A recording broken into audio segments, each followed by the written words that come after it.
show where we ask one question and dive in with a guest expert on a range of topics from racism, equity, dance medicine and science, nutrition, psychology, sex abuse and prevention, and many, many more. I am Melissa McDaniel Grisham of Turning Point Dance Creations, and I'm here with my friend and co host, Bree Zabrowski, who is also the co founder of Apollo Performance Wear, as seen on Shark Tank. Yes, do not forget that amazing Shark Tank appearance. And we are here with Dr. Nasira Cooley today to talk about nutrition and its connection to injury recovery. A lot of people don't make that connection that there is an actual link there and you can use one to help the other. So we want to talk about what that connection is and have a very specific conversation about how we can use nutrition to help with recovery. So Bree, would you like to tell us about Dr. Cooley? Yes, Nasira is a registered dietitian, fitness expert, and nutrition educator. She was drawn to public health and nutrition as a result of her diverse background in science, fine arts, and fitness. Nasira is currently an adjunct faculty member at Chapman University, a private practice registered dietitian, and postdoctoral researcher. She also serves as the nutrition educator for Chapman University Department of Dance and the ABT Gillespie School at Segerstrom Center for the Arts. She is a former classical ballet dancer and trained with Pacific Northwest Ballet and the University of Arizona School of Dance, and attended summer intensives at the National Ballet of Canada and American Ballet Theatre. Upon graduating summa cum laude from the University of Arizona with a BS in nutrition and a BFA in dance, Dr. Cooley continues her studies in pursuit of a career as a nutrition professional and obtained a master's in public health from UCLA and a doctorate in nutritional sciences from Loma Linda University. Nasira has been an NASM certified personal trainer since 2008 as a certified yoga instructor. Her experience in the fitness industry has deepened her knowledge of biomechanics and kinesiology, which has improved her dance technique and understanding of the role of nutrition in dance performance.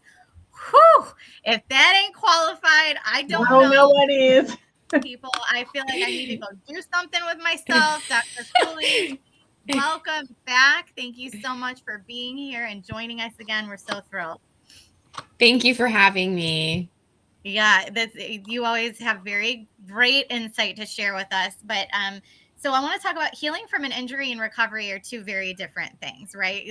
And I think they get lumped together a lot. Can you talk a little bit about the separation and distinguish between the two? Certainly. So I think one thing I want to begin with is that there's different stages of recovery, and there are different needs during those stages. So there's the repair phase, and then there's more of the healing phase. So with preventing injury as well, I think there will be a lot of overlap, and you'll hear me reiterate this, that there's overlap in the strategies we can use for eating for preventing injury and then eating for recovering from an injury or healing an injury. But the immediate needs following an injury are also different from the long-term needs. And then there's, of course, the differences between like an acute versus a chronic injury, where we have specific needs following an acute injury versus preventing or treating or managing some kind of chronic injury. Got it. Thank you. I think that's Absolutely. important to separate the two for the people watching. So that's great. Right. So Dr. Cooley, we're going to go between Nasira and Dr. Cooley throughout the episode. I feel like I need to be like one thing. So what role does nutrition? No way. What role does nutrition play in the healing and injury recovery process for young performance athletes? How do they even fit together? Because I'm sure some people are like, what I eat has something to do with how I actually recover from injury. So how are they connected? We forget oftentimes that our body uses nutrients as the tools to perform its normal functions, and healing is a function that our body performs. So first priority is to make sure you're getting adequate calories and protein.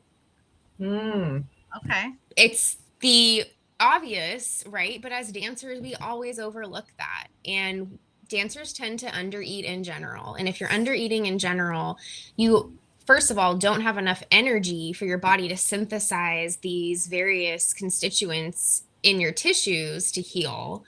But you also are depriving it of the energy it needs to execute movement. And then there's this battle in your body going on between, okay, we only have this small amount of energy. Are we going to use it to dance for 8 hours today? Or are we going to use it to build these tissues and maintain the integrity of these tissues that we need? So that's the preventive factor here. That's why you are more injury who are nutritionally compromised. Yeah. And are. So first priority is just making sure you're getting enough food in general to help provide you with the energy yielding macronutrients. And then usually if dancers are eating enough in general, they're getting enough vitamins and minerals and getting enough of the specific vitamins and minerals that we need for injury repair as well. So it is all connected, absolutely. But I think that's the big picture concept that dancers need to hear, is that eating enough isn't just about having enough energy to dance. It's about preventing injury and then helping you recover from injury as well. And we actually need more energy and protein when we're injured than when we're not. Wow. And that's counterintuitive as well. Yeah. And I think we're going to talk about debunking some injury related myths later, but that's one I'm going to hit on, because even as a young dancer, I know I was very misinformed about what was appropriate when I was injured or taking time off. Can you just briefly, we're talking about specifically young performance athletes, because that's who we deal with. But anyway, just good sources of protein, like a quick list of what those are for especially for kids. Absolutely. I think we're all aware that meat and poultry are good options. Those are complete proteins indeed. So I would say lean chicken, lean pork, lean beef are fine options, but they're not the only options. We can also consider things like tofu, cottage cheese, plain Greek yogurt, lentils, fish, shrimp, other shellfish. So there's really something for everyone, regardless of whether you have a vegetarian eating pattern or a food allergy. But that would be my quick list of good sources of complete proteins. And then other soy protein options would be edamame or some kind of soy protein supplement, even if you're, on a vegan diet or other. Awesome. Thank you. Awesome. I definitely want to touch on something you said. We'll touch on this a little bit later. You're more injury prone when you are nutritionally compromised. I think that I'm going to put a pin in that, because I want to come back to that later. But I also want to talk a little bit about what you just said about, you actually need more food when you're in recovery, or more calories when you're in recovery, in order to facilitate that type of healing. What do you say? Because I know that myself, when I was dancing, and even now, when you're not as active, you're scared to eat more food, because you're like, I'm going to gain weight. I'm not moving as much. I'm not exercising as much. And I have to imagine that young dancers who are actively performing right now, that's a big thing. Like, I'm not going to eat more food because I'm going to gain weight. How do you get people to or what advice do you have to overcome that fear? You described the mentality perfectly. And thinking back to when I was a 15, 16-year-old dancer, I had the same thought process. And it's very stressful. It's very anxiety producing for dancers to be laid up in general, just because you feel like now you have to take a break. Someone else is getting ahead. I'm not improving. And then there's the whole weight management piece of that, where you feel like if I miss a couple days of class, my body's going to start changing in ways I don't want it to. So there's this huge fear of even continuing your normal eating pattern, because, now I'm not exercising. I'm not burning enough calories. I don't deserve to eat that much. And I get a lot of these types of conversations with clients I have that actually see me for nutrition counseling because they have an injury and they want to know what to do during the time that they're away, and how, of course, they can eat to improve their injury recovery process. That said, what I usually try to emphasize is that there are evidence-based, what we call multiplication factors, right? So when we're trying to estimate somebody's calorie and protein needs, there are some science-based factors that we would take your baseline needs, which, for example, maybe your normal energy needs are about 2,000 calories a day. Well, if we are going to multiply that by one of these predictive factors, we know that when you're injured, and for different types of injuries, that those factors are anywhere from 1.2 to 1.7. Okay, so that would mean you would multiply your baseline 2000 times 1.2 or 1.7, and that would give you more than that baseline, right? So that could be calories a day to nearly over 3,000, depending on the factor applied. So what that's saying is that you need significantly more calories when you're trying to heal. And why do you need that extra energy? Because you're having to repair damaged tissue. And that requires cellular work and additional tissue. You can't build something from nothing. You can't work without fuel. So even if you're laying in a bed all day, between the trauma you've experienced, the increased stress levels, depending, of course, on the injury, and then the actual tissue repair processes, you need additional calories to do that. And the building blocks of most of these tissues, like tendons, even bone to some extent, ligaments, and then muscle tissue, the building block are amino acids, and those come from protein rich foods. So that's why there's an emphasis on protein, but that's not all you need. It's not okay to just say, oh, I'm getting extra protein, I'm doing what I need to do. You need to get enough calories in general, and that the remainder of those additional calories need to come from healthy fats and carbohydrates. Those contribute significantly as well, even when you're not dancing. I think the carbohydrate piece is often the hardest for dancers to grasp, because they think, oh, I'm not training now, I don't really need carbs. You do need carbs. Your body still needs energy. And believe it or not, a lot of those soft tissues and even like things that lubricate your joints, those are actually made from carbohydrate basis. So if you want your tissues to repair and be able to maintain their smooth function that you need for your movement, you need carbohydrates. Is the need, I know you've been talking about the need for protein, and then now we're talking a little bit about carbohydrates and the need there. Are the nutritional needs during recovery different for adults versus children, or are they the same? I would say they're similar. The multiplying factors would maybe be different. It'd be very case by case basis, but I would say the main nutrients needed for healing and then the relative calorie protein increases are similar for children and adults. Interesting. So how can parents and coaches ensure that their young athletes are getting the right nutrients to support their recovery, especially within the framework of very busy lives? Oftentimes these kids that we're talking about that are most prone to these injuries are the ones that are dancing constantly and going from school to dance to whatever activity, and then they're coming home late and doing homework. There's not a whole lot of time to cook these big meals. Parents are coming from work and being the taxi service. So, what are your suggestions in all of that as well? Great question. It's a challenge whether you're injured or not, but I think the prevention piece is key. And as parents or dance instructors, I think setting aside the time, eating meals and snacks is critical. Giving yourself buffers in the day where there's an opportunity to provide your body with nutrients. And any dancer needs to just prioritize that. I need to give myself, I usually say at least 5 to 6 opportunities a day to eat. It doesn't always have to be a big meal, but you should be eating 5 to 6 times a day, because each of those times is an opportunity to provide your body with the tools it needs to work the best. So as parents, we just need to do our best to try to facilitate that. And then it's all about planning ahead.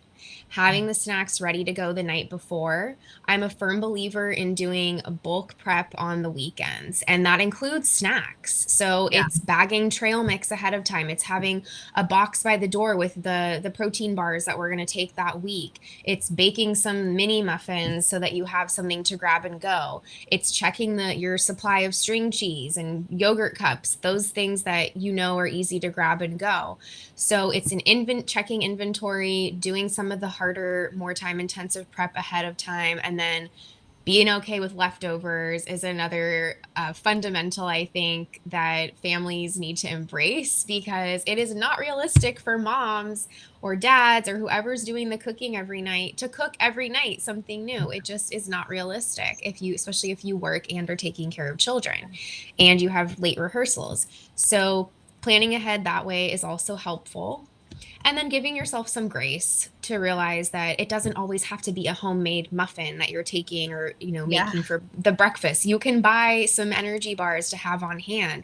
Sometimes it doesn't have to be complicated either. It could be just, that you've pre-bagged some nuts with raisins for your child to have on the way to dance class, or like, a bag of some kind of whole grain cereal with dried fruit in a baggie. But at least these are opportunities for your child to have snacks to and from class, before and after class, and then also trying to keep tabs on what is getting consumed in a non-intrusive way. So, oh, did you finish your lunch today, or did you have leftovers? Here's a snack. Here's your water bottle. Trying to be the parent as long as you can, because once children are in high school and beyond, it's much harder to intervene if there is any sort of inadequate nutrition intake going on. Yeah, I will say, I do this more with my son now because he's 10, but involving him in that process. So when I'm in the kitchen at night cleaning up dinner or making lunches for the next day, hey, grab your snack for tomorrow, show me what you got, and put it in your bag. And just starting to involve them a little bit more in those choices, supervised, but it also takes a little bit of the weight off another thing I have to do and prepare for. And they're just like, Mom, is this okay? Yeah, sure, go put it in your bag, So I'm finding that's helping as they're getting older too, which is nice. Absolutely. And it starts very young. I should add, my 3-year-old daughter, I already have her in the kitchen helping me bake and bags, and showing her and explaining to her why we can't always have just a fruit snack for a snack. It's, well, we need a protein source too. So here's your cheese stick, and we're going to try to have both, at some point today. So, parents, even of young children, realize that you're planting seeds now, and I'm already seeing an increased understanding on her part that I know is going to serve her well as she ages. Mm-hmm. I'll never forget my daughter at that age. We were having the fruit snack discussion, and I said, no, that's not a good snack choice right now, but it has fruit in it. I'm like, yeah, it's shaped like fruit. It does not have fruit in it. That was a mom fail. Anyway, so yes, I feel your pain on that. But so if you're just tuning in, this is Beyond the Steps, and we're talking again with Dr. Nasira Cooley about nutrition and what part that plays in our healing process from injury, the recovery process as a performance athlete, and how we can best incorporate that into the choices we're making day to day, and our recovery and healing practices. So we're going to start now with healing an injury. So how can poor nutrition negatively impact the healing process for young athletes? Without attention to adequate nutrition intake, you can prevent healing or delay healing significantly. Again, this goes back to insufficient calorie intake, and thereby insufficient vitamin and mineral intake, and then, of course, the building blocks to repair the tissue. You can also exacerbate the prolonged inflammation that often surrounds acute injuries and chronic injuries if you're not getting enough essential fatty acid or just inadequate calorie intake, again, because that increases the stress response. So all of this is a perfect storm for prolonging injury and interfering with the healing process. Okay. So what are the most common nutrition-related myths and mistakes you're seeing young athletes make when they're trying to recover from an injury? I'm going to highlight 2 today. The first one I hit on earlier, and that is that when I'm not dancing because I'm injured, I don't need to eat as much as I do when I'm dancing. Okay. And it's false. Mm-hmm. While you may need proportionately fewer carbohydrates because you're not dancing, you still need carbs, proteins, fats, and a similar amount of calories per day when you're healing an injury compared to when you are training healthfully. Okay. And the reason is that extra fuel goes into the healing and recovery process. The second major myth is that in order to prevent injury and heal an injury, I absolutely need to be taking dietary supplements. Oh, okay. Dietary supplements of some kind can be helpful if there is some shortcoming in the diet. However, if your diet is overall balanced in the right macro and micronutrients and you're getting enough calories per day to meet your needs, most likely you are insured and you have everything you need to prevent or heal an injury. So not everybody needs collagen supplements or fish oil in order to heal an injury. But I will mention later, if there's an opportunity, how those could be helpful in some cases. Okay. Okay. Thank you. I have I don't know if I want to call it a counter question or not. So we've talked about the nutritional building blocks that we need. Are there any things that are harmful? So like if too much sugar, could that prevent better recovery? I don't know what the other things might be, but are there nutritional elements that could actually be harmful or counteract the recovery process? Great question. I think anything that doesn't promote healing is displacing an opportunity for nutritious foods that would promote healing. Okay. So in that sense, yes, if you're filling up on soda and candy, that doesn't leave as much room for these more nutrient dense foods. So that's one issue. And then there are foods that when consumed in excess can interfere with the healing process directly. Alcohol would be the big one because alcohol intake, for one thing, it reduces the absorption of really critical nutrients that you need to heal and can dehydrate you. So that's an issue. And then I would also add to that excessive caffeine intake because, again, it has a diuretic effect, can also dehydrate you. And I haven't talked yet about the importance of fluids in injury recovery, but we also need a little more fluid than normal for healing an injury. So there's those two pieces. And then, of course, anything that is going to exacerbate inflammation can also be a problem. However, the effects of certain foods on people in terms of how it's going to increase inflammation is kind of a confusing area and not very straightforward. I will say there are foods that have an anti-inflammatory effect, but there's not, like this list of foods that, despite what you might read on the internet, there really aren't these like foods that like these make you have more chronic inflammation and these make you have less chronic. It's much more complicated than that, and not something we can really delve into too much today. But is it very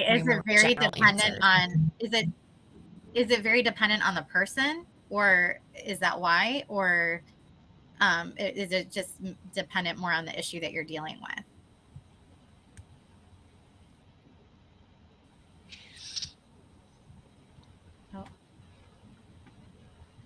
It is an individualized response to some extent, but it's also has to do with the chemistry and how it has to do with relative proportions of certain fatty acids compared to others. Okay. And how they're going to affect these chemical messengers in the body that are either pro or anti-inflammatory. Okay. That's good. That's good to hear because I know I've been here. Don't eat, nightshade vegetables. I love peppers and things like that. And they were like, no, whatever you do, don't eat peppers.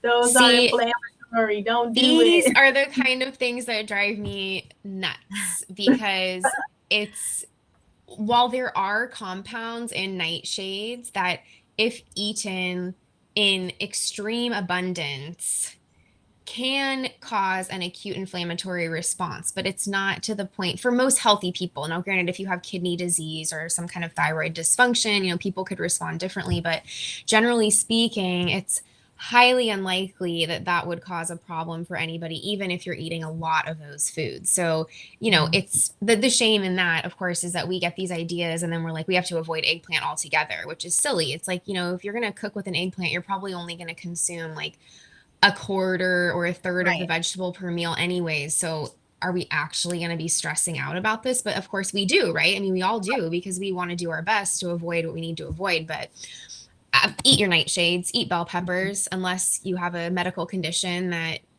advises otherwise. And if that's the case, I hope you have a registered dietitian working with you, so you understand that you could probably still include them in small amounts. Yeah, that's the thing. It's like there's all these things now that you think you're doing something good, and then somebody is like, "That's not good for you." Yeah, don't do that. That's horrible. So you don't know what to do sometimes. Right. Yeah. Don't listen to the internet. It's confusing. Yeah, there you go. That's amen. That's what you do. That if you listen to the rule. internet, if you're watching this show, because if you're just now joining us, we are talking to Dr. Nasira Cooley about nutrition and its link to injury recovery, and how important it is that we also pay attention to our nutrition when we are trying to recover from an injury effectively and quickly. This full episode is available on YouTube at Apollo Performance and at TP Dance Creation. So if you want to start from the beginning, head on over there and check that out. Otherwise, continue watching, because we still have a lot more show left, and contact your friends, your family, your colleagues, and share this episode with them as well. If you have comments, please drop them. We want to know what you think. I want to move on to, actually, I wanted to say something a little bit.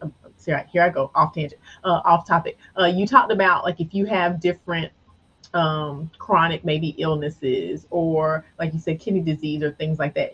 I want you to talk about how you should really be aware of those things and consult a physician when you're deciding what your nutritional plan is, right, Dr. Cooley? You should definitely do that if you do have some of those factors. Absolutely. And I'm often surprised at how frequently medical doctors don't connect a patient with a registered dietitian immediately, or it's sort of a haphazard referral instead of like, you need a dietitian to help you walk you through this. So if you have some kind of diagnosis that impacts any body system, realize that the way that you metabolize and utilize nutrients is likely and especially if you're an athlete or an artistic athlete or a child, especially, there are modifications that you can and should make to prevent a serious health complication, because the food that we eat interacts with our body systems extensively. And if there's a problem with one of your organs, or even, something as simple or common as diabetes, you definitely need some additional guidance. And it's available. I mean, there are dietitians that, work with dancers like myself. There are doctors that work with dancers specifically. So I think there's an increasing body of health professionals that specialize in care for artistic athletes. Seek one out and use their services, because they're here to help. So you alluded to this a little bit earlier about some of the best proteins that are out there, but if someone's watching now, or someone's parent or someone's teacher, like, I have an injured dancer or an injured performance athlete or injured athlete, period, what are the best sources of protein that I can go to now quickly and grab? What would you recommend? Well, I will emphasize that the protein needs are increased post-injury, and they may be as high as 2 to 2.5 grams per kilogram of body weight, which typically for an athlete, that range is 1.2 to 1.7 grams per kilogram per day. And please note, this is per kilogram, not per pound. And there's approximately 2 pounds per kilogram. That's the conversion. So make sure you do that conversion before you use these multiplying factors. But that's a very high protein intake. And it's very doable to meet the regular needs for an athlete of 1.2 to 2. But when we get up into 2 to 2.5 grams per kilo, it can be challenging. And I don't typically say that protein supplementation is needed for an athlete, but I think during this recovery phase, it can certainly help. Whey protein, casein protein, and soy protein seem to be the best sources, especially with supplements that are most effective in protein synthesis. And this especially applies when they are consumed throughout the day rather than all at once during one big meal. and really as little as 20 to 40 grams per eating occasion are sufficient to stimulate that muscle and soft tissue synthesis process. So that's manageable. That would be the equivalent of a chicken breast or one scoop of protein powder.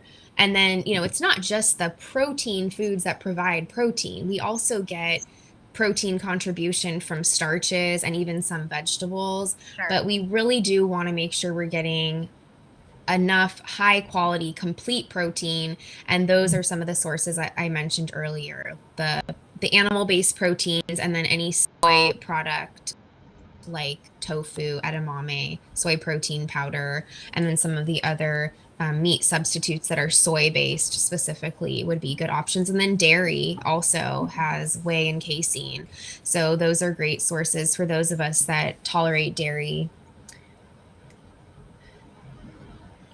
Now, what about plant-based options? Like if you're somebody that, vegan, vegetarian, plant-based, what have you, are there plant-based resources that are good proteins? Definitely, I think specifically anything that is derived from soy would be a fine option. So keep it simple though. I would advise against extensive consumption of some of the meat substitutes because they do tend to be high in sodium and other ingredients. So tofu's great, I think. And then like soy protein isolate supplements, if you're going to make smoothies and try to use smoothies as a tool for boosting protein intake, you can certainly use soy protein powder as a good option. It's a complete protein, meaning that it provides the right balance of amino acids similar to human tissue. Mm-hmm. So it gives you really the building blocks you need to build your own. Wonderful. Okay. We already talked a little bit about vitamins and minerals and the need for supplements. So I want to touch more on if someone does choose to use a vitamin or a supplement. They're everywhere. They're like a dime a dozen. The aisle is full of them, and you never know who has what manufacturer is, the integrity of manufacturers. How do you suggest that people sort through that? Do you think you should get it from a certain place, or is there a certification body? I don't think there's a certification body, but maybe there is. Yeah, like what are you looking for? There are so many options, and everyone's trying to sell you something. So it's important to be an educated consumer and be very discerning. I think in general, young athletes can benefit from taking a daily multivitamin mineral supplement, something that's just a one a day. I do have some brands that I prefer over others. I don't know if I want to endorse them live, but it's something that it doesn't have to be the most expensive fancy brand. I mean, the vitamin that I took, during pregnancy and throughout my lifespan is like, you can buy it anywhere. Mm-hmm. It's just over the counter. So, we don't always need to buy from the most expensive brand, but what you do want to look for is there are some safety certification seals. In summary, dietary supplements are poorly regulated. The FDA oversees their manufacturing and sale, but doesn't regulate supplements the way that it regulates foods.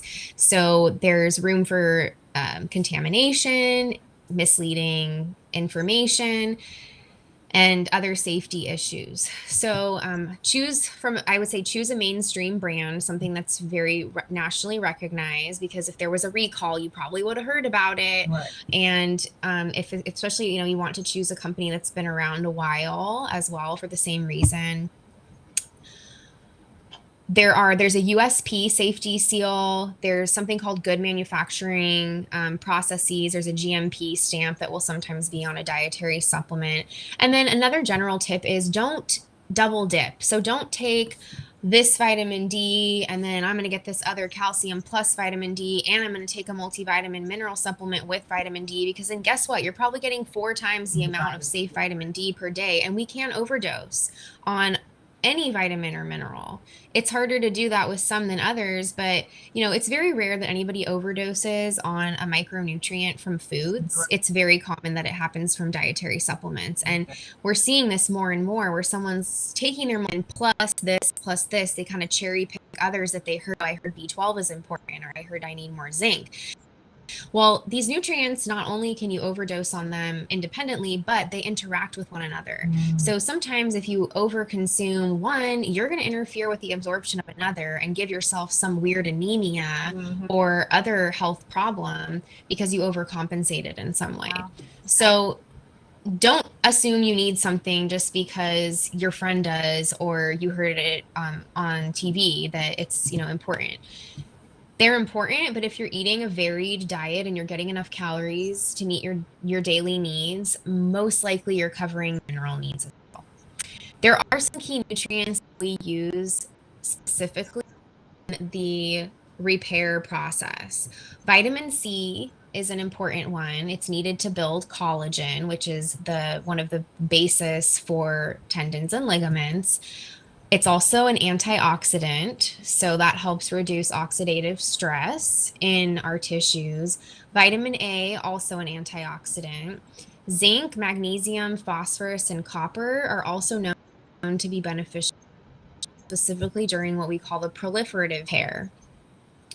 So if you're taking a multivitamin mineral supplement, just make sure that supplement provides 100% or close to 100% of the daily value for those nutrients. Wow. Another big one is omega-3 fat, because that is a nutrient, a specific fatty acid that we know puts into effect the anti-inflammatory processes. Now, when we are initially injured, the inflammatory process is important to initiate healing. Inflammation is not always bad. We need inflammation to heal.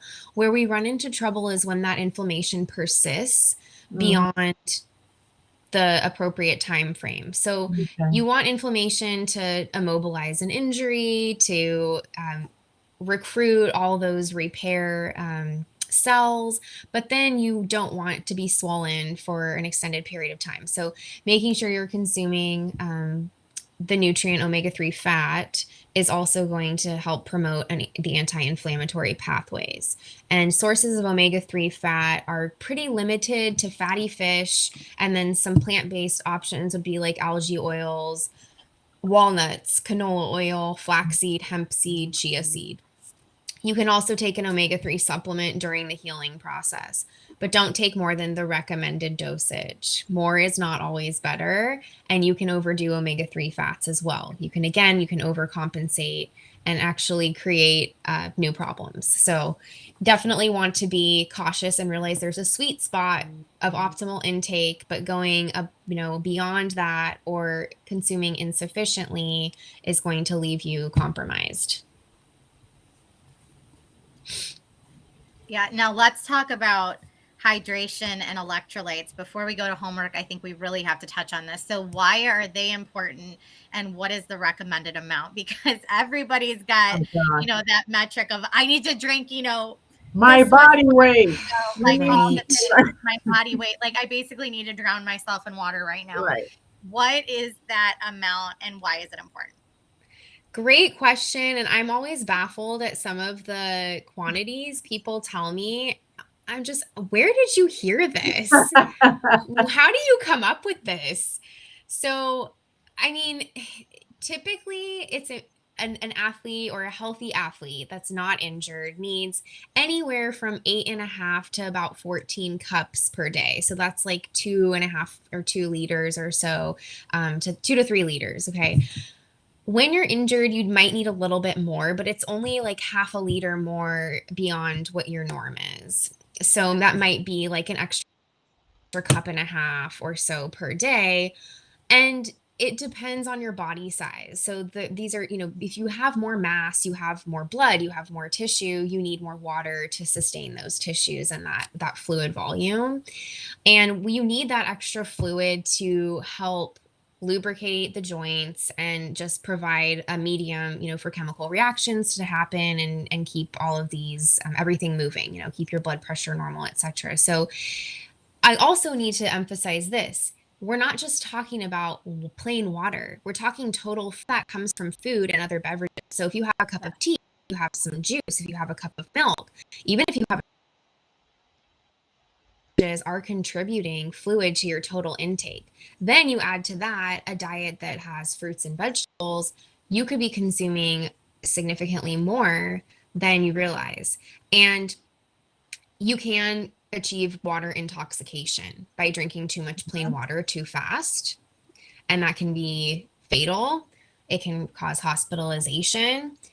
You have to kind of try to do it. I mean, when I say try, I mean really like chug liters of water on an empty stomach after you sweat a lot. It's typically how it could be a fatal situation. But even if it's not fatal, you can deplete your body's electrolytes to the point that your muscle cell functioning is poor and you're not performing optimally. So you don't want to dilute your electrolytes by over consuming water. So again, those are approximately about 2 to 4 liters cups, and that's for dancers ages 9 to 13.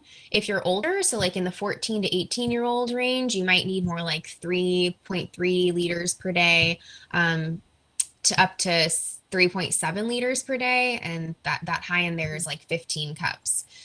And then adults need even a little bit more than that in some cases, but usually it's around the same, kind of that 14 to 15 cups per day. So that said, it's, if some of that's plain water, but the rest is other fluids, it's pretty achievable. So if you're doing like your typical 8 cups of plain water per day, and then you have tea with breakfast, juice at lunch, milk at dinner, and then you're eating foods with fluids, you're probably achieving that. Okay. Yeah. Well, that makes me feel a little better. Right. If you're just tuning in, this is Beyond the Steps. I'm Bree here with Melissa McDaniel Grisham. We're here every Friday talking about topics that are affecting performance athletes. Today, we're talking with Dr. Nasira Cooley about the role of nutrition in recovery and healing from injuries. This has been a fantastic episode. So many pieces, valuable nuggets of information that we've gotten from her, as always. So I encourage you to go back to the beginning and listen to the whole episode in its entirety. Like, share, subscribe. We want to push this education out to our entire community, and we need your help to do that. So please do share this, and again, go back and watch because it's a good one. We're going to go to homework because we like to give homework on the show. We like for you to be able to measure your progress. So Melissa, let's go to homework. So you've watched the show before, you know that we ask our expert guests to give one thing, one action that they want our viewers and now listeners of the podcast to take between now and next week to make progress in this area. So Dr. Cooley, what is the one piece of homework that you want to give our listeners? My homework for you, and this would apply to dancers who are non-injured as well as injured, because if you're non-injured, this homework will help you prevent injury. If you are injured, it should help you heal. And my task for you is this: treat your body well by giving it the building blocks it needs to function at its best and not get injured or to heal your injury. So I challenge you to, if you aren't injured, take a mental check on how you ate during the week this past week, and ask yourself if you truly felt like it was sufficient to meet your needs. You can ask yourself things like, was I tired halfway through class? Do I have pain that I'm ignoring? Did I have headaches? Was I able to think clearly in class? And see if you can, make a justification based on that. And then if you are injured, I think, you have some numbers now you can use to calculate your needs. Do that and make sure that you are applying that. And I think in general, again, I mentioned this earlier, dancers should probably be having 5 to 6 eating occasions a day. So make that a priority too. Give that a try. If you find that kind of eating pattern doesn't work for you, go back to the way you were doing it before, but give that a try and see if you can improve the way that you feel and perform And maybe you'll also find that you're injured less frequently or that you recover faster than was expected. Awesome. That's great Beautiful. advice. Great advice. Super easy to take some inventory there. So we hope that you all complete that homework assignment. We have another homework assignment for you to take the STEPS initiative. It is a free course. 5 modules that are in that course that give you free education on a number of different topics, including racism and equity, sex abuse and prevention, nutrition. So there are so many, in dance medicine and science, and all of those wonderful things that we all need to know more about in order to keep our spaces happy, healthier, and safe. So please, Bree's gonna pop that up on the screen. Go and take that. It is absolutely free. Dr. Cooley, I know that you probably consult with people in studios and dancers and work with them regularly. How can people get in touch with you? Please check out my website, healthonpoint.com. I can also be reached via email at nasiracooley@gmail.com. The handle for my Instagram, healthonpoint, available on the screen as well. And anyone as an individual client, I can also present workshops at dance schools and for groups. Fantastic. And this is, again, this is part of those the resources we're telling everybody every week to build out your community resources, figure out who you're going to connect with, up the dance medicine and science professionals, health professionals, PTs, chiropractors, massage therapists. It goes on, and nutritionists, dietitians, all the things, so that you have something to present to your studio families, and also so you don't have to try and wear all those hats. That's not what we're supposed to do. We're supposed to teach dance and facilitate healthy dance education, and the rest let's leave to the professionals like Dr. Cooley. So please reach out, utilize her and the other professionals in your area. This has been another phenomenal episode. Thank you again, Dr. Nasira Cooley, for being back here, for all of the information that you've shared with us today. We hope you've learned something right along with us. We are turning Beyond the Steps into a podcast. This summer, you're going to be able to catch seasons 1 through 3 on a podcast. So we're going to give you a chance to catch up before we start season 4 in the fall. We hope you take a listen and stay tuned for more information on that. In the meantime, this episode and all of our episodes can be found on Facebook, Instagram, and YouTube at Apollo Performance and TP Dance Creations. So look us up and check us out there. You have your homework from Dr. Cooley.